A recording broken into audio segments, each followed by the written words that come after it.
إذا السلام عليكم ورحمة الله تعالى وبركاته، متابعي قناة حمزة حناشي نيوز على اليوتيوب. أهلا وسهلا بكم. اليوم 30 جانفي 2023، الساعة 6:30 مساء حسب التوقيت المحلي للجزائر. مساءكم سعيد ومساءكم خير. إذا كما عودناكم وكما قلنا سابقا أنه ستكون لنا إطلالتين أسبوعيا، الاثنين والخميس، لمناقشة مختلف مستجدات الساحة السياسية والعربية، خاصة دول الجوار. إذا نبدأ بالشأن المحلي الجزائري. يترأس اليوم السيد عبد المجيد تبون مجلس الأمن حسب ما جاء في صفحة رئاسة الجمهورية الجزائرية عبر موقع الفيسبوك التواصل الاجتماعي.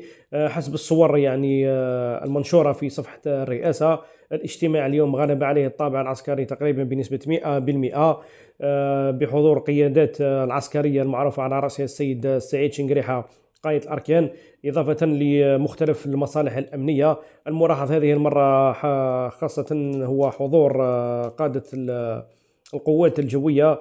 إذا ننتظر البيان الرسمي حول هذا الاجتماع المهم، وسيكون لنا فيه تفصيل أكثر خلال الساعات القادمة المقبلة. حسب دراسة الأوضاع، هذا الاجتماع الذي أصبح دوري منذ تقليد السيد عبد المجيد تبون لرئاسة الجمهورية وعودة تفعيل هذا المجلس إلى الساحة، يناقش مختلف المستجدات الوطنية والإقليمية. وكما يعلم الجميع أن العلاقات مع المغرب هي مقطوعة منذ أكثر من سنة. في انتظار ما سيكون قادم الساعات، وننتظر البيان الرسمي للتوضيح أكثر. هذه النقطة الأولى.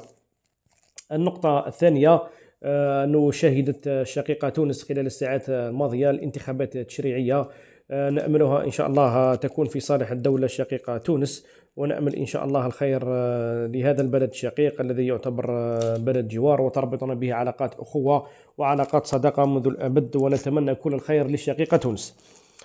دائما في إطار العلاقات مع الجزائر وتونس، زارت وزيرة رئيسة الحكومة الإيطالية منذ أيام قليلة الجزائر في زيارة رسمية لمدة يومين. هذه الزيارة تخللتها توقيع اتفاقيات هامة بين الطرفين، الجزائري والإيطالي. الاتفاقيات تم إمضاؤها برئاسة الجمهورية بحضور السيد رئيس الجمهورية ومختلف الفاعلين سواء وزراء أو اقتصاديين. أدلى السيد الرئيس بتصريح للصحافة حول هذه الاتفاقيات، وأبرز ما جاء فيها هو أن الجزائر ستشهد خلال ممكن الأشهر المقبلة أنبوب ثالث للغاز سيربط الجزائر بإيطاليا، دون توضيحات أكثر.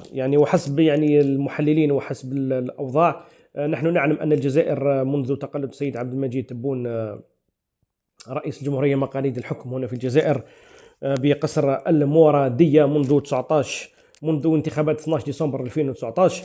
السيد الرئيس زار إيطاليا وأمضى عدة اتفاقيات في الوقت سابق، منها أن الشركة الإيطالية فيات ستقوم بالتصنيع هنا في الجزائر في مجال السيارات، وقال وقتها أنه سنشهد اتفاقيات أخرى، وهو ما ترجمته زيارة رئيس الحكومة الإيطالية إلى الجزائر في الأيام القليلة المقبلة بخصوص خط الغاز الذي سيربطنا بإيطاليا وهو ثالث من نوعه. الجزائر بعد تجديد العلاقات مع إيطاليا تهدف إلى تطويرها في مختلف المجالات، خاصة في المجال الطاقوي، علما أن السياسة الجديدة للدولة الجزائرية هي التوسع على العالم الخارجي، وخاصة أن الدبلوماسية الجزائرية تشهد في الآونة الأخيرة صحوة واستفاقة وعودتها إلى الريادة، وهذا ما نثمنه وندعمه، لأن الجزائر دولة كبيرة، الجزائر لها باع طويل في المجال الدبلوماسي والسياسي. وبالعودة إلى نقطة الأنبوب الغاز، هذا الأنبوب الذي أثار الكثير من اللغط وأثار الكثير من النقاش في الدولة الشقيقة تونس، باعتبار الجزائر تملك خط آخر مر عبر تونس يربطنا بإيطاليا. الإخوة في تونس إعلاميين ومحللين سياسيين عبر مختلف بلاطوهات في الإذاعات الخاصة وكذا في القنوات حاولوا طرح عدة أسئلة مفادها: هل الأنبوب الذي يربط الجزائر بتونس هل سيتم إلغاؤه؟ هل سيتم وضع له تاريخ محدد لنهاية الإنتاج، علما أن تونس تستفيد ماديا من هذا الأنبوب الذي يربط الجزائر بإيطاليا؟ لحد الآن لا توجد توضيحات رسمية من الجانب الجزائري، لكن الأكيد أنه طبيعة العلاقة التي تربط الجزائر وتونس كدولة واحدة كشعب واحد، وما الزيارات الأخيرة سواء من الطرف الجزائري أو من الطرف التونسي إلى خير دليل على ذلك. الأكيد أن الدولة الجزائرية لها أهداف مستقبلية لها طموحات أكثر للتوسع في أوروبا بجعل إيطاليا بوابة رئيسية لتزويد إيطاليا بالغاز، خاصة في ظل الأزمة الحالية بين روسيا وأوكرانيا. والأكيد أن العلاقات الجزائرية مع الدولة الشقيقة تونس لن تمس، والأكيد أن الجزائر ستعزز أكثر علاقاتها مع الجانب التونسي خلال هذه السنة وربما خلال السنوات المقبلة. طبيعة العلاقة التي تجمع في الوقت الحالي بين الرئيس عبد المجيد تبون ونظيره التونسي قيس سعيد لاحظها الجميع أنها علاقة صداقة وعلاقة قوية. وما تصريحات رئيس الجمهورية التونسية مؤخرا خلال تجوله بالسويقة بتونس وتقابله مع سياح جزائريين إلا خير دليل على ذلك. هنا في الجزائر لا تذكر تونس إلا بخير، ولا تذكر إلا بعبارات الدولة الشقيقة والشعب الشقيق. إذن الأكيد أن الأيام المقبلة ستعطينا أكثر إجابات واستفسارات حول هذه النقطة التي تشغل بال الإخوة التونسيين. والأكيد أن الدولة الجزائرية مهما كان توسعها كبير ومهما أرادت الاستثمار أكثر من في الغاز وفي البترول في أوروبا، أكيد أنها لن تمس يعني تونس ولن تضر الدولة الشقيقة تونس، وهذا ما تعودنا عليه سابقا. كانت هذه النقطة التي أردت التأكيد عليها. النقطة الثانية هي أن الجزائر احتضنت في الساعات القليلة قمة التعاون الإسلامي على المستوى البرلماني بحضور أكثر من 20 دولة، يعني بوفود برلمانية. هذا ما يعزز وما يؤكد عودة الجزائر على مستوى الريادة في الأحداث الدولية منذ تنظيمها للقمة الجامعة العربية شهر نوفمبر الماضي وتزامنها مع احتفالات عيد الثورة هنا في الجزائر، وهو دلالة رمزية تحمل معنى كبير وكبير جدا.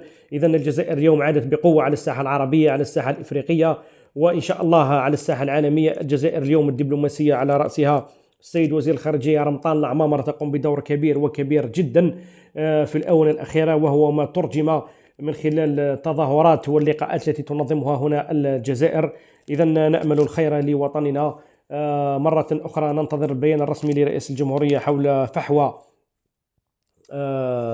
قرار فحوى اجتماع مجلس الأمن اليوم، وسنوافيكم به مستقبلا بعد ساعتين أو أكثر. إذا تم يعني نشر البيان سنحاول التحليل بنشر فيديو هنا في قناة حمزة حناشي نيوز. مرة أخرى بخصوص أنبوب الغاز، الرابط بين الجزائر وإيطاليا والذي سيكون في الأيام المقبلة، أكيد أن الدولة الشقيقة تونس لن تمس ولن تضر حقوقها، علما أن الخط الثاني لدينا خط ثاني يربط إيطاليا مر بتونس. هذه النقطة كانت توضيحية للأشقاء في تونس.